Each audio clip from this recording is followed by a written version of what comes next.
The Battle for Moscow. With material superiority, why did the Germans lose? Had I known they had as many tanks as that, I'd have thought twice before invading.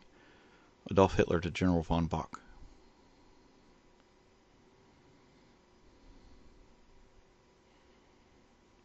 From the start of Barbarossa until September 30th, 1941, the Soviets had lost over 20,000 tanks and 14,000 aircraft.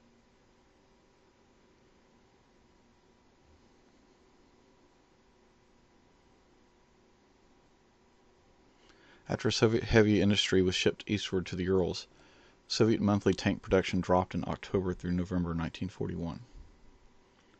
Here are the listings of the tank types in that period. Heavy tanks, medium tanks, light tanks.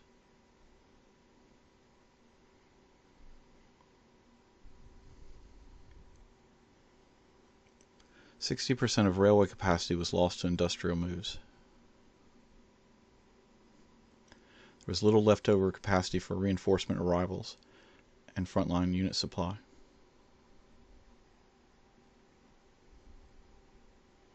When you engage in actual fighting, if victory is long in coming, then men's weapons will grow dull and their ardor will be damped. If you lay siege to a town, you will exhaust your strength. Again, if the campaign is protracted, the resources of the state will not be equal to the strain. In war, then, let your great object be victory, not lengthy campaigns. Sun Tzu. And if the Germans had only listened to Sun Tzu, they would have never invaded Russia. You only have to kick in the door and the whole rotten structure will come crashing down. Der Führer Adolf Hitler.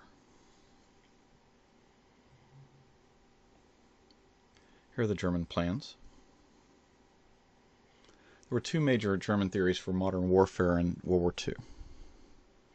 The first theory, Blitzkrieg, it's a lightning war, a military tactic calculated to create shock and a resultant disorganization of enemy forces through the employment of surprise, speed, and superiority in material or firepower. This theory was favored by Generals Guderian, Manstein, and many of the younger German staff officers.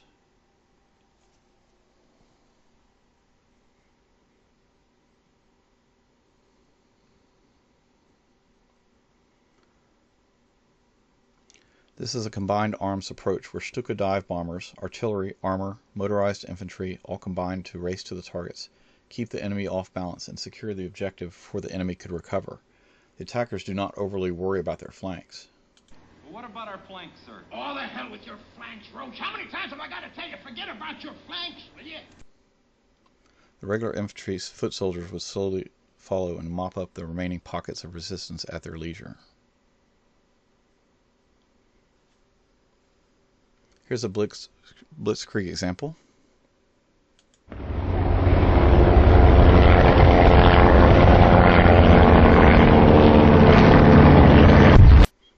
As you can see, the armor and the infantry and hit the flanks. The point is to disorganize the rest of the troops, the defenders, and race towards the targets.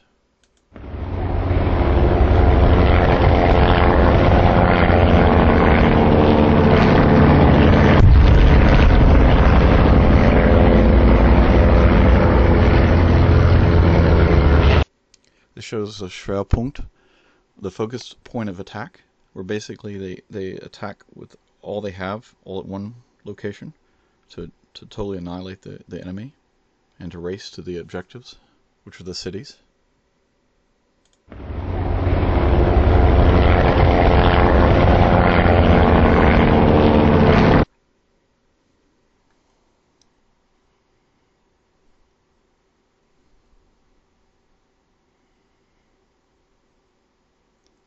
Here's the second theory.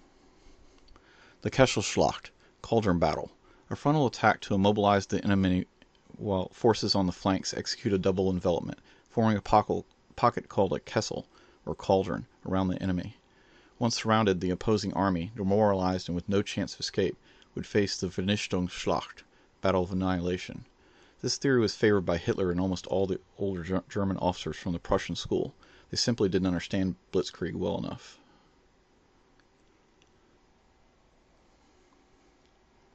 Here's a Vernichtungsschlacht example. They surround the enemy, and annihilate them.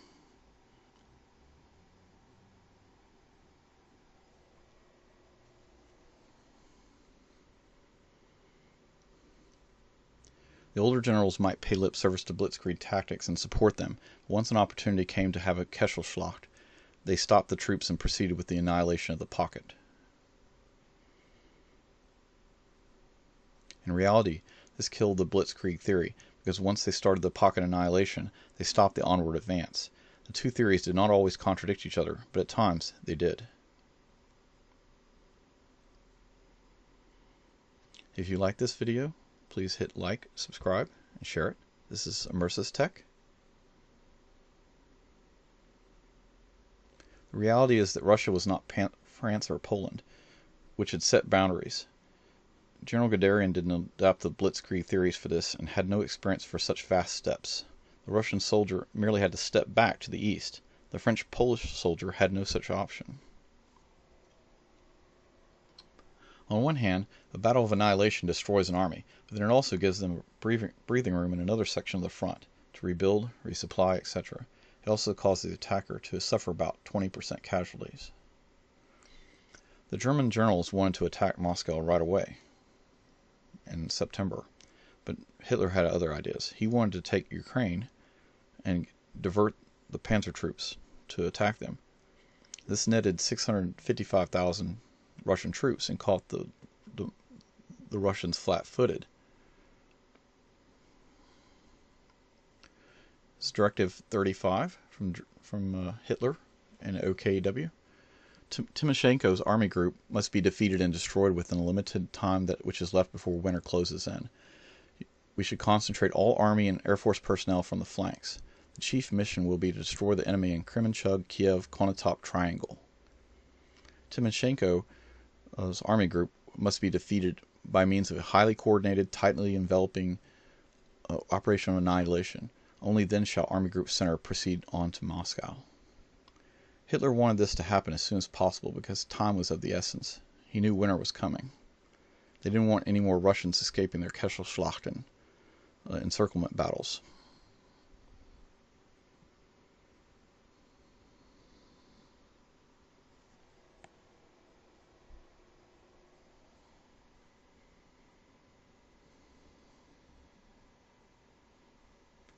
Here are the stats for the German troops before Moscow for Operation Typhoon. The Germans had an infantry surplus and for once had a material superiority over the Russians. They had a 1.5 to 1 in infantry, and mainly because of the pocket battles and the losses and on the other fronts. And it's one of the few battles that the Russians and the Germans were unequal, and the Germans had the advantage. With tanks, there's 1.7 to 1. Which is also odd, and later on in the war this would never happen. The Soviets always had more guns, more tanks, more infantry, more everything. The only thing that were close in parity was the aircraft. They were about right, about the same. But then later, when the counterattack happened, there were way more fighters for the Soviet side. Also, the Luftflotte was withdrawn to the Mediterranean at that point. The German plans were to surround Moscow through a double envelopment pincer movement. The Soviet plans.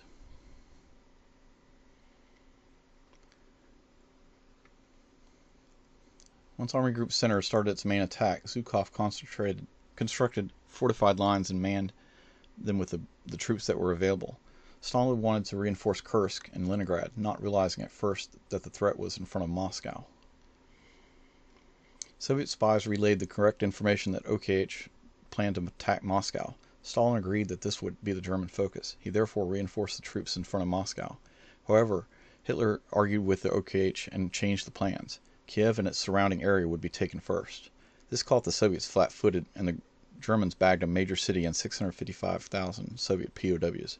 This also meant that Stalin would trust his own instincts more than secret information for another 2 years.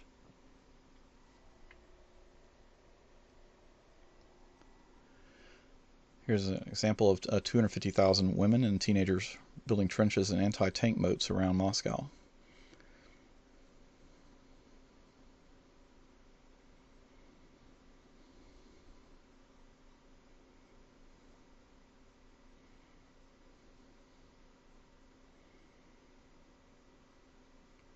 It's interesting that very few of these were actually manned. Stavka spent most of 1941 planning offensives when they should have been planning a comprehensive defensive strategy. When Zhukov was finally told to conduct a mobile defense, he had few troops at hand, because Stalin kept insisting on new offensives that drained the new pool of recruits. Stalin was unconcerned at first with Guderian's breakthrough. Russian eyes were fixed on Leningrad, Kursk, and Kharkov because of the German offensives there. This is OKH, Chief of Staff General Franz Halder. We've underestimated the Russian Colossus. At the outset of war, we reckoned with about 200 enemy divisions. Now we have already counted 360.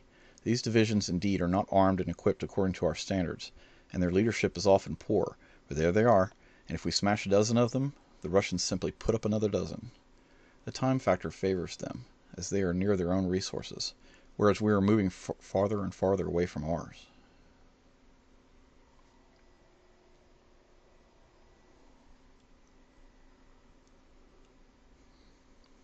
Even before the offensive began, General Guderian was complaining of the exhaustion of the panzer troops and their limited combat strength. He gave an example. The example Guderian gave was Munzel's 6th Panzer Regiment. This is before the start of Operation Typhoon. There were only 10 out of 150 panzers that were battle-worthy.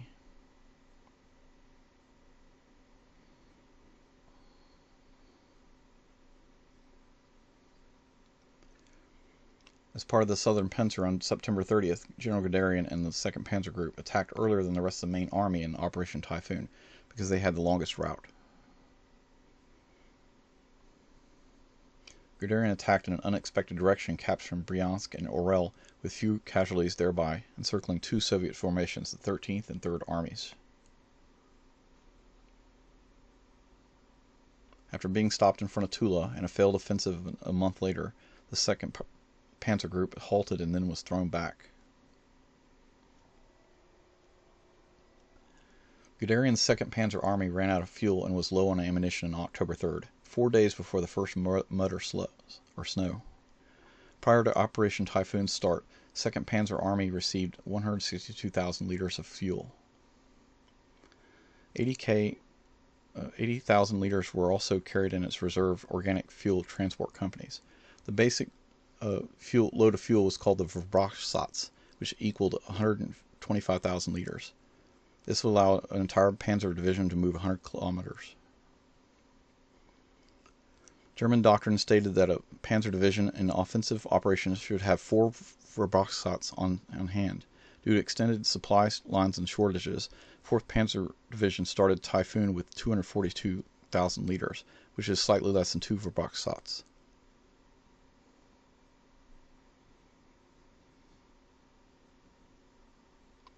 The initial attack and advance on Orel, which is about 200 kilometers away, consumed the 2 Verbachsatz, leaving 4th Panzer Division completely immobilized.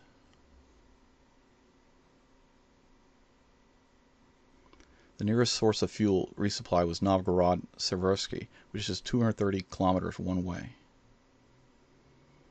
4th Panzer Division sent its 30 fuel trucks, which could carry 75,000 liters, back for resupply. The round trip required at least 15 hours.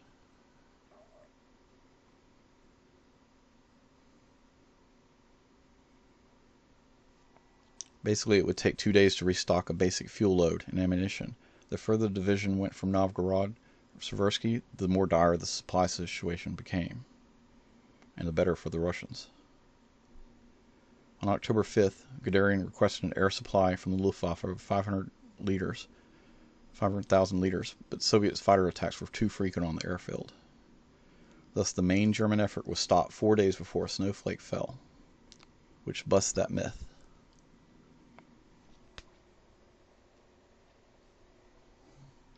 The Soviet counteroffensive. German offensive stalled. The Soviet counteroffensive began on December 5th to the 6th.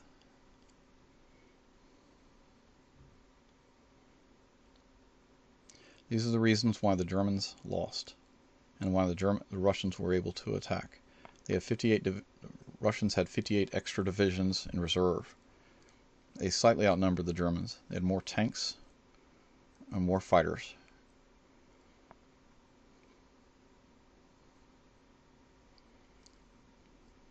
At this time, the Russians declared the best units guards, which boosted morale and pay for some troops, which has continued to this day, by the way. Germans had only 20% of Germans had winter clothing, and 80% did not. They had vehicle breakdowns due to wear and tear, lack of gasoline, ammo supplies, and Rasputia turns a regular road into a muddy road and bogs down everything. That alone did not stop the German resupply, but it certainly did not help anything.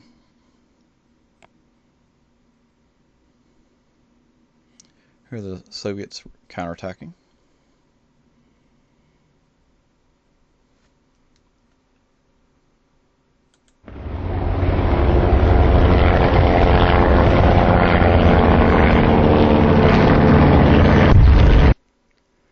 Here are the Siberians. The myth and the reality. The 7 pre-war divisions sent westward, only the 32nd and the 78th went to Moscow. They did not arrive in mass to tip the balance. The rest actually were recently raised and lacked combat experience or winter training. Also, at the end of October, the 413th Infantry Division arrived from Siberia, which had a large cadre of veterans. Two of their main advantages were that they had pre-war personnel levels and good training, which was considerably better than the newly raised divisions.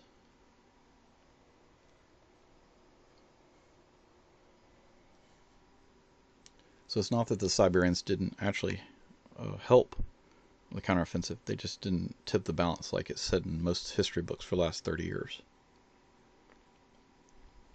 Here are the Soviets going after it again. Defend Moscow. And this is the first advance of the Russians in May 1942. On the left. Here are the citations.